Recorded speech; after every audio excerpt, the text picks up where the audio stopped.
Risma mendatangi rumah keluarga Letu Imam Adi Aji di Jalan Kebraun Manis Selatan, Kota Surabaya.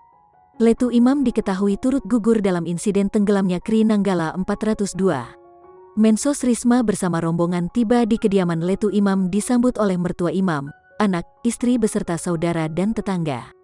Sebelum memasuki rumah, ia sedikit menghibur putra kru kapal selam Kri Nanggala 402 itu. Menurutnya, putra Letu Imam tersebut sudah memiliki firasat. Oleh karena itu, balita ini tak ingin ditinggal oleh ayahnya untuk bertugas. Di dalam rumah, Risma berbincang dengan keluarga Letu Imam. Mantan wali kota Surabaya ini juga terlihat menguatkan istri, anak dan keluarga. Risma berharap keluarga diberikan kesabaran atas musibah ini. Dia juga menguatkan dan mengajak untuk terus berdoa.